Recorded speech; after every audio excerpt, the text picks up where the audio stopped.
So how do you get someone out of a cult? It's not at all what you might think. Yeah, most of us picture this, right? Some kind of forceful, aggressive takedown of the mind. We imagine this deprogrammer as some kind of hero, part spy, part therapist, ready for battle. But that whole frontal assault idea, it's actually guaranteed to fail. And here's why. See, the person you're trying to help thinks you're the enemy their leader warned them about. And their mind, it's become a fortress. Their only job is to defend it at all costs. This fortress has some pretty intense defenses, all built on powerful psychological tricks. So the key thing to realize is you can't actually fight the person sitting in front of you. You're not fighting them, you're fighting a ghost, the leader's voice running their whole system. And fighting the person versus fighting the ghost, totally different games with totally different outcomes. Because if you argue with the person, you're really arguing with the ghost. And trust me, the ghost always wins. So the deprogrammer's real weapon? It's something you would absolutely never expect. They aren't a warrior. They don't walk into that room looking for a fight. No, they're more like a psychological archaeologist, gently brushing away the dust. Their whole process is about creating safety and trust to find the real person buried underneath. So in this high-stakes chess game, what's the opening move? Well, it's definitely not an attack. It's empathy, pure, unconditional empathy.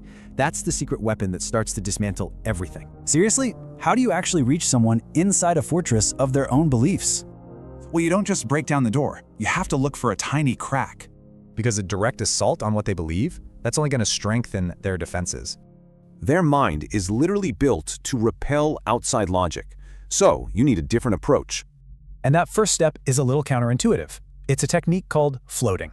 Basically, it's about radical validation. You accept their reality without any judgment. So instead of a fight, they're met with this calm, disarming curiosity.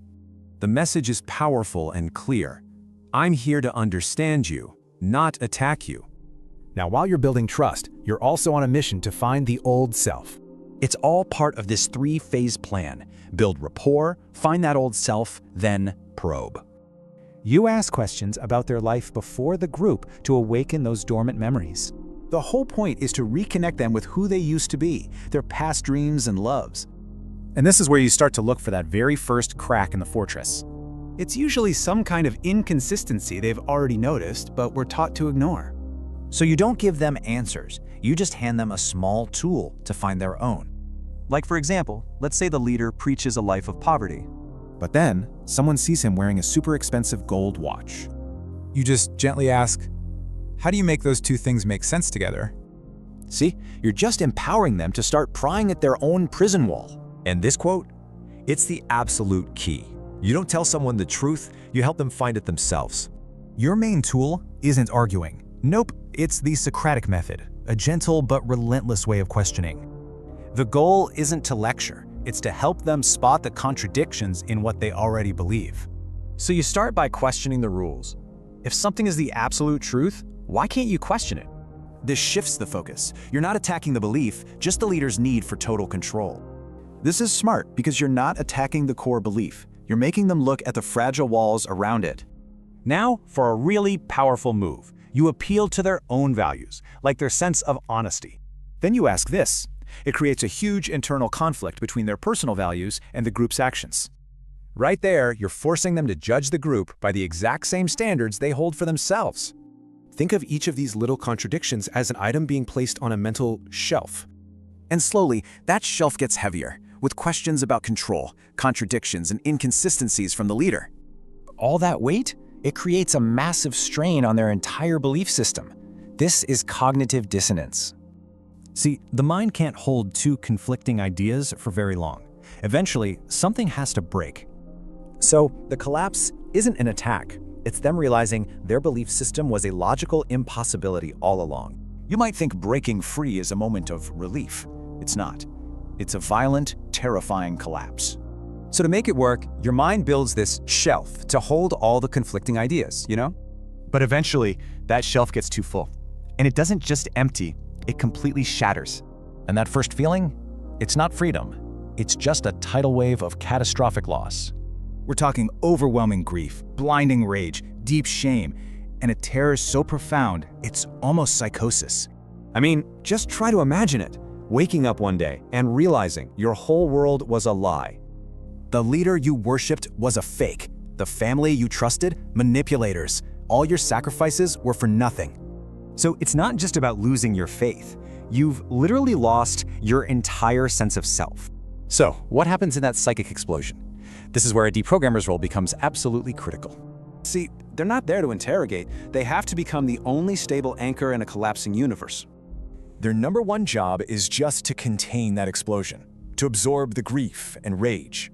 It's been said they need the emotional fortitude of a bomb disposal expert. And yeah, that sounds about right. Okay, so once the dust starts to settle, healing can begin, and it all starts with context. The Deprogrammer explains thought reform, the actual psychological techniques that were used to control them. This is a huge turning point. It reframes the blame from "I was so stupid" to "I was manipulated." By providing context and reframing the blame, they can finally start to reclaim their own mind. So the deprogrammer has led them out of that mental fortress, but now they're standing in the rubble. And amidst all those ruins, they have to start the hardest task of all, learning to rebuild. It's a huge victory, right? But it comes with a heavy, unseen price tag. And on the surface, success looks just like this, a family back together. But you just don't walk away from that kind of war without some serious scars. It's like psychic shrapnel. You can't fight these battles and not get hit. First up, there's this thing called compassion fatigue, and it's brutal. The strain comes from this, absorbing hostility for days on end with nothing back. This is nothing like therapy, by the way. It's a fight, not a partnership. And the result? You start to get real cynical about people. Next up is the moral ambiguity of it all. This one's tough. The irony is, you have to use the very tools of manipulation to free someone. So they have to ask themselves, am I a liberator or just another brainwasher? And the final cost? It changes how they see everything, a haunted reality. Imagine their mind, just a library filled with other people's broken realities. They've seen firsthand how easily a mind can just be rewritten. It's terrifying. That knowledge means they're forever walking in a world of other people's ghosts. So how do you go back to normal life? How can you just trust someone? And this quote just says it all. The stakes don't get any higher. So when the dust settles, you have to ask, who saves the savior?